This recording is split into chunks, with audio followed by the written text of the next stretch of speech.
Good morning, Ms. Shiana, and thanks for joining us for ABC 57 News on the CW25. It's 8 o'clock. I'm Emily Pritchard.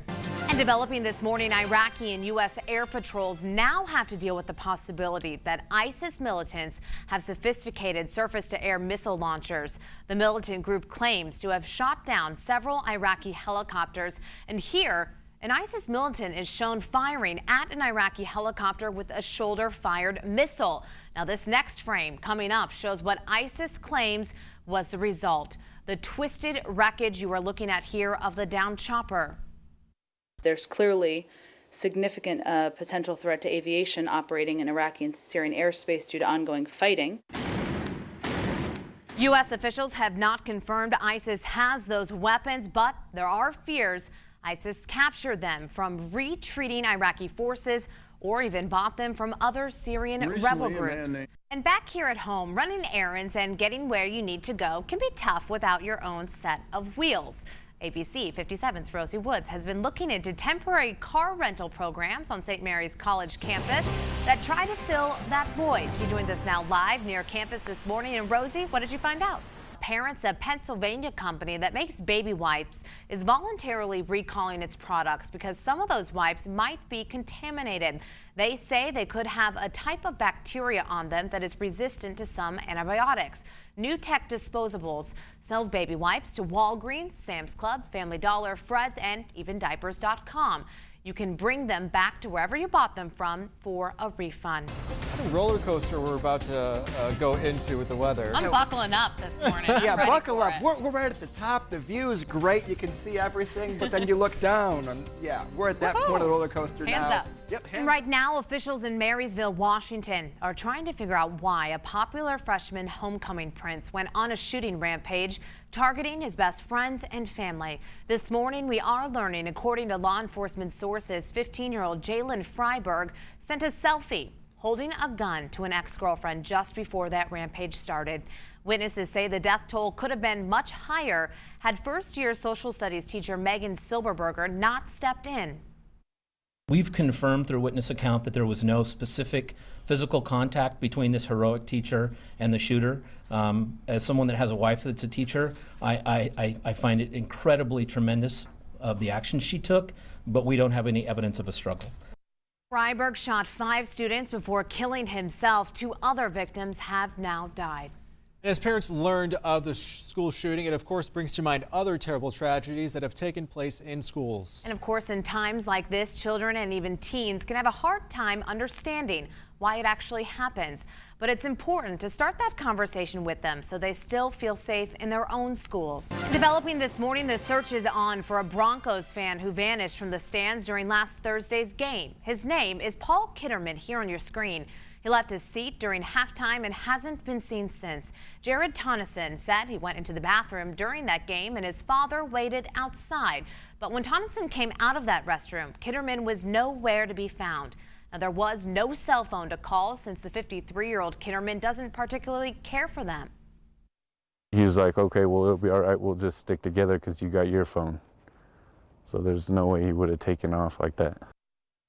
Officials over at the Denver Police Department said they are going through security video from Sports Authority Field at Mile High. And according to our affiliate, KUSA, Kitterman also didn't like credit cards and was only carrying about $50 in cash. Obviously a case, if you have seen that person, contact police immediately. Definitely. Hopefully they'll learn something soon. Well, next, the butt of late-night comedians' jokes is having the last laugh. Coming up, why Toronto's infamous mayor Rob Ford says he is excited to be out of the mayor's office.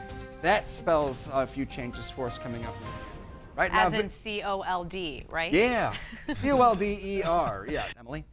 Thanks, Greg. We might even tip you if you manage to make that happen. Well, here's another story about tipping this morning. Have you ever wondered really how much to tip at a restaurant?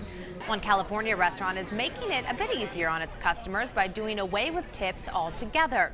This weekend, 6 Bay Area eateries decided to do away with the old tipping system completely, and they are now collecting a flat service charge of 20%. This policy comes as minimum wages in the Bay Area continue to rise. The back of the house doesn't get any of it because most of the people from the back already get more than a minimum wage. Now, Now, plans to move to a flat service charge would theoretically allow restaurant owners to boost wages for all their workers. Free shelves next month. Well, my stomach is growling officially this morning. Well, Walmart wants to be the gamers' destination, and now it is selling Call of Duty Advanced Warfare hours before its official release date. And when gamers are inside, they'll also now be able to pick up used games from a trade-in program the retailer started back in the spring. This morning, we are following several breaking news stories overnight. Right now, South Bend police are investigating a report of a woman's body found in a car after shots were fired. Also developing this morning out of Canada, a soldier and a gunman are dead after 2 shootings in Canada's capital city of Ottawa. Shots, you can hear them, rang out inside Parliament and at the Canada War Memorial yesterday morning. Well, this morning, investigators are at work to determine if a gunman who terrorized the nation's capital yesterday was a lone wolf. And toddlers are known for getting into trouble. Many times it's pretty harmless, and 18-month-old Colin Lampert is no exception. That's what his grandmother found out when he found his way, yeah, you're looking at it, inside a toy vending machine. Colin's grandmother says her grandson loves crawling. It's just about anything and everything. So when she looked away, just for that moment, she wasn't surprised he ended up in there. And all I could see was his feet because he had already crawled in. I grabbed his feet and tried to pull him back out, and he kicked my hand and he got in. He went in, he climbed up on the shelf, and then he climbed over the glass partition and sat in the toys.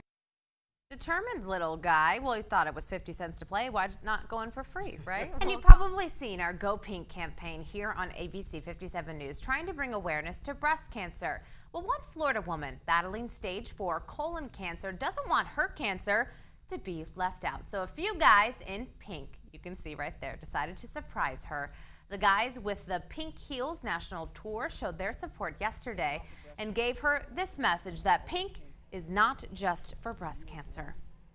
Cancer doesn't get the awareness that the breast cancer does. And so there's a lot of pink events, but not a lot of blue. My color is blue. It's wonderful to see and know that, you're supported too.